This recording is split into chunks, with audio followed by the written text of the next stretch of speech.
সভ্যতার উন্নতি হয়েছে।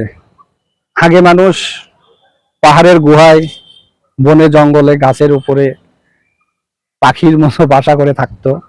এখন সেই অবস্থাটা নেই। এখন আমরা বহুতল বিল্ডিং এ, আকাশ ছোঁয়া ভবনের বিভিন্ন ফ্লোরে বসবাস করি। আদিম যুগের সেই বন জঙ্গলের জীবন পরিহার করে এখন আমরা আধুনিক সভ্যতার অত্যন্ত সচেতন মানুষ। এখন আমরা শুধু পৃথিবীর সেই উচ্চ ভবনই না, মহাকাশেও বিচরণ করি। আধুনিক এই সভ্যতার যুগে আগে যেখানে মানুষ লেনদেন করত বিভিন্ন কড়ির মাধ্যমে, সেখান থেকে আস্তে আস্তে টাকা, ডলার বিভিন্ন নামে রূপান্তরিত হয়ে আমরা এখন লেনদেনের প্রক্রিয়াটাকে সহজ করার জন্য এবং অনেক বোঝা না টেনে সংক্ষেপে করতে করতে এখন আমরা মোবাইলে চলে এসেছি। মোবাইলে একটি অ্যাপসের মাধ্যমে আমরা ঘরে বসে শুয়ে থেকে আরাম আয়েসে বিভিন্ন প্রতিষ্ঠানের বিভিন্ন পাওনা, ক্রয়, এগুলো আমরা সারতে পারতেছি।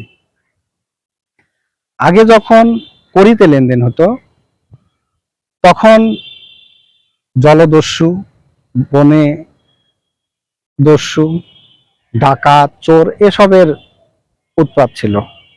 আমরা কোথাও বাড়িতে কোনো অর্থকড়ি রেখে হয়তোবা নিরাপত্তা বোধ করতাম না। সেই অবস্থান থেকে আমাদের বর্তমান পরিস্থিতি, আমরা ব্যাংকে গচ্ছিত রাখি, আমরা মোবাইলেই কোটি কোটি টাকা আছে, আমরা লেনদেন করতে পারি, আমাদের চাহিদা মতো আমরা বিভিন্ন জায়গায় পেমেন্ট করতে পারি। আগে যেখানে জলদস্যু ডাকাতের ভয় ছিল, এখন সেখানে ডাকাত দস্যু আছে। সেটা হয়তোবা আপনাকে সরাসরি ফোর্স করতেছে না সব ক্ষেত্রে, কিন্তু তারা ডিজিটালি অনেক আধুনিক। আপনি যে অ্যাপসটি ব্যবহার করেন সেই অ্যাপসের মাধ্যমেই আপনার কোটি কোটি টাকা মুহূর্তের মধ্যেই তারা বিভিন্ন জায়গায় নিয়ে নিতে পারতেছে নির্দ্বিধায়। এরই প্রেক্ষিতে আপনাদের সঙ্গে একটি বাস্তব ঘটনা শেয়ার করি। যদি ভালো লাগে অবশ্যই আপনারা ভিডিওটি আপনাদের টাইমলাইনে শেয়ার করে রাখবেন আপনাদের পরিচিতজন, আত্মীয় স্বজনের জন্য। আপনারা বিভিন্ন ব্যাংকের অ্যাপস ব্যবহার করেন, অ্যাপসের মাধ্যমে আপনারা লেনদেন সারেন। তো আপনি খুব শুভ্র সকালে শুয়ে আছেন, হঠাৎ দেখলেন আপনার মোবাইলে একটি মেসেজ, সেখানে একটা ওটিপি দেওয়া হয়েছে আপনাকে। আপনি চিন্তায় পড়ে গেলেন, আমি তো কোথাও লেনদেন করিনি, তাহলে ওটিপি কিভাবে আসবে? স্বাভাবিকভাবে চিন্তা হওয়ার কথা, কারণ আপনার জীবনের কষ্টার্জিত অর্থ সেখানে রক্ষিত। একটু পরেই দেখবেন কল সেন্টারের মতো নাম্বার ব্যবহার করে একটি নাম্বার থেকে আপনার মোবাইলে রিং বাজছে। রিংটি যদি রিসিভ করেন, দেখবেন অপর প্রান্তে একজন সুমিষ্ট ভাষিণী নারী আপনাকে বলছে, স্যার, আপনার কার্ডটি ব্যবহার করে হ্যাকাররা আপনার অ্যাকাউন্ট হ্যাক করার চেষ্টা করতেছে, প্লিজ আপনি তাদেরকে ওটিপি শেয়ার করবেন না। আপনি চিন্তায় পড়ে যাবেন। তখন সে আপনার সেই দুর্বলতাকে কাজে লাগিয়ে আপনাকে বলবে যে আপনার কার্ডটি ব্লক করতে হবে, না হলে হ্যাকাররা আপনার সমস্ত অর্থ নিয়ে যাবে, আমরা আপনাকে কোনো সহযোগিতাই করতে পারবো না। তারা আপনার ওই ব্যাংকের অ্যাকাউন্টে যে সরবরাহ করছেন, যখন আপনি ব্যাংকে গিয়ে যে অ্যাকাউন্টটা খুলছেন, সেই সময় যে ইমেইল অ্যাড্রেস, ফোন নাম্বার বা আপনার এনআইডি নাম্বার যেটা, সেগুলো তারা চাইবে। আপনি কখনোই এই সমস্ত তথ্য তাদেরকে দেবেন না, কারণ কোনো ব্যাংক, নগদ, বিকাশ বা যে কোনো অর্থকারী প্রতিষ্ঠান কখনো ফোনে আপনার কাছে এই সমস্ত তথ্য চাইবে না। তখন সে হয়তো ওই মহিলাটি বলবে এনআইডি নাম্বার বা ইমেইল অ্যাড্রেসগুলো দেওয়ার জন্য, কারণ তাদের উদ্দেশ্য আপনার এই কার্ডের বা এই অ্যাকাউন্টের নাম ব্যবহার করে একটি অ্যাপস তারা ক্রিয়েট করবে তাদের কাছে। যদি তারা সক্ষম হয় তাহলে আপনার টাকাগুলো তাদের, আর যদি না হয়, আপনি যদি সচেতন হন, যদি না দেন, যদি এই ভিডিওটি আপনি শেষ পর্যন্ত দেখেন, তাহলে হয়তো সে শত চেষ্টা করেও ব্যর্থ হবে। কারণ আপনার দেওয়া তথ্য না পাওয়া পর্যন্ত সে কখনোই আপনার অর্থ হস্তগত করতে পারবে না। আপনি ওই কল সেন্টারের নাম্বার থেকে আসা কলটিতে আপনি হয়তো কোনো তথ্য দিলেন না, আপনাকে বিভিন্ন ভয় দেখালো, আপনি ভয়ে ভীত হলেন না, ব্যাস ভালো কথা, আপনি প্রথম দফায় তাদের কাছ থেকে বেঁচে গেলেন।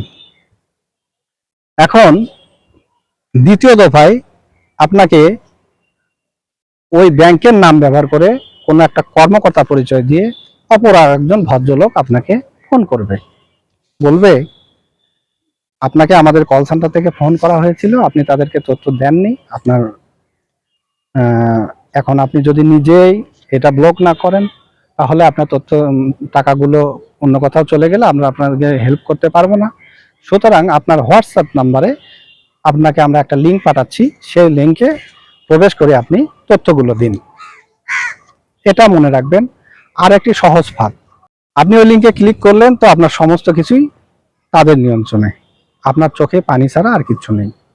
কারণ আপনি ততক্ষণে ব্যাংক পর্যন্ত যাইতে বা তাদের দ্বারা ব্যবস্থা নিতে হয়তো অনেকটা লেট করে ফেলছেন। এই কাজটি কখনো করবেন না।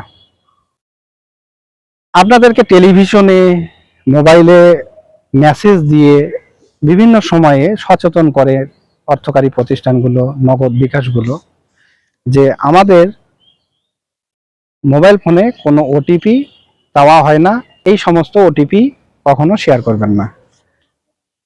সুতরাং আপনি যদি এই ভিডিওটি দেখে থাকেন, যদি সচেতন হয়ে থাকেন, তাহলে জেনে রাখবেন যে ওটিপি যারা চাচ্ছে তারা প্রতারক, তারা বাটপার।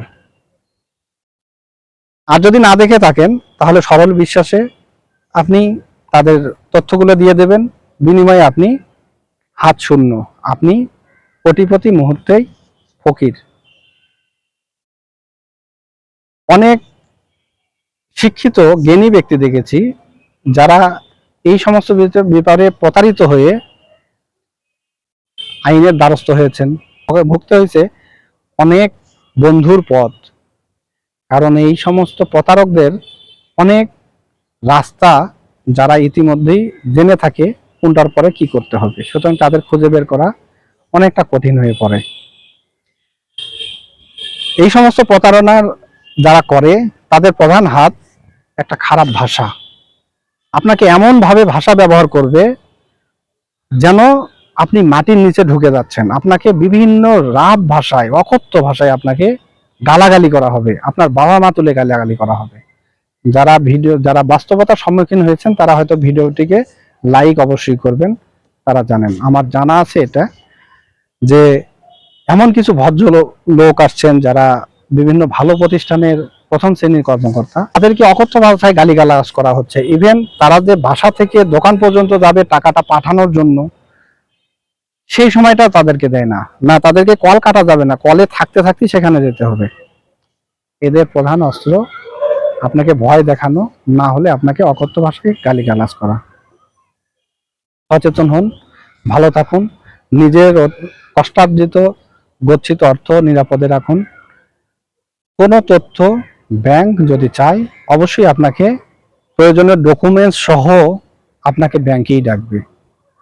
কেউ মোবাইল ফোনে কোনো তথ্য কাউকে দেবেন না, এই ধরনের তথ্য কোনো অর্থকারী প্রতিষ্ঠান চায় না। সুতরাং আপনারা ভালো থাকুন, নিরাপদে থাকুন। সবাইকে ধন্যবাদ। ভিডিওটি অবশ্যই টাইমলাইনে শেয়ার করবেন, লাইক কমেন্টস করবেন, শেয়ার করবেন।